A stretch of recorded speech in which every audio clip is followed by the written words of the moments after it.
You see, I don't like, the Western, university, I don't call it education. You know what you get in your school? You don't get education, you get indoctrination. That's what you get. It's an indoctrination system. You're not educated, you're indoctrinated. As one of my great friends, his name is Abu Sufyan, he's an Afro-Caribbean brother. If you think I'm sort of, should hear him speak. Anyway. And he says, as he says that, what does he say actually?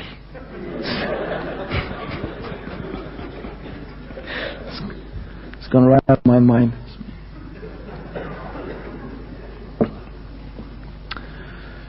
It's really gone right out of my mind. SubhanAllah. Anyway, as I said, it's not education, it's indoctrination. So, I think that you have to approach this with extreme caution. I'm not saying don't get a university degree. I'm not saying that, and I'm not saying don't be educated. Of course we must be educated. Of course we must be qualified. In fact, Muslims should be the most educated and the most qualified. They should be, really. Because it will be a means through which the people will look at us with respect.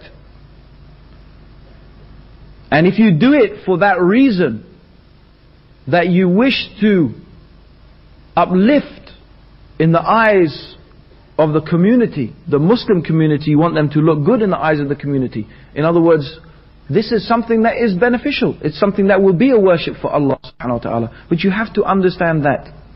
You have to understand that. And you have to be aware. Because most of the people, in reality, who go into this indoctrination system, that's exactly what happens. They don't get educated, they get indoctrinated. And that's now I remember what my friend said, right? He said, you can give people freedom of speech when you don't teach them how to think. If people don't know how to think, you can let them say whatever they like. And that's the reality. People are not really taught to think.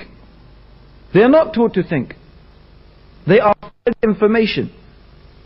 But to actually know how to think, to examine, to analyze on a broad level, this does not take place in the vast majority of cases. So then give them freedom of speech. Why not? Because they'll never really understand. So I caution you, definitely.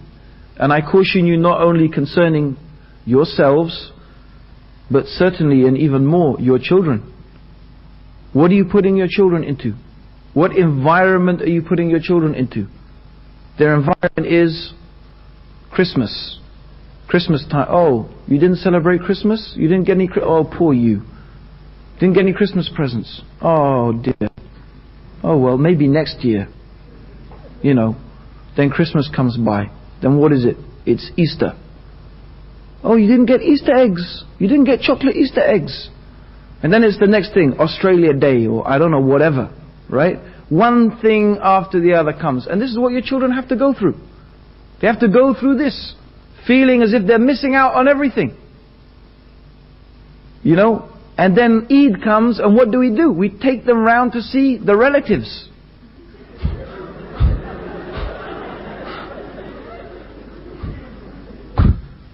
MashaAllah, give them a good time,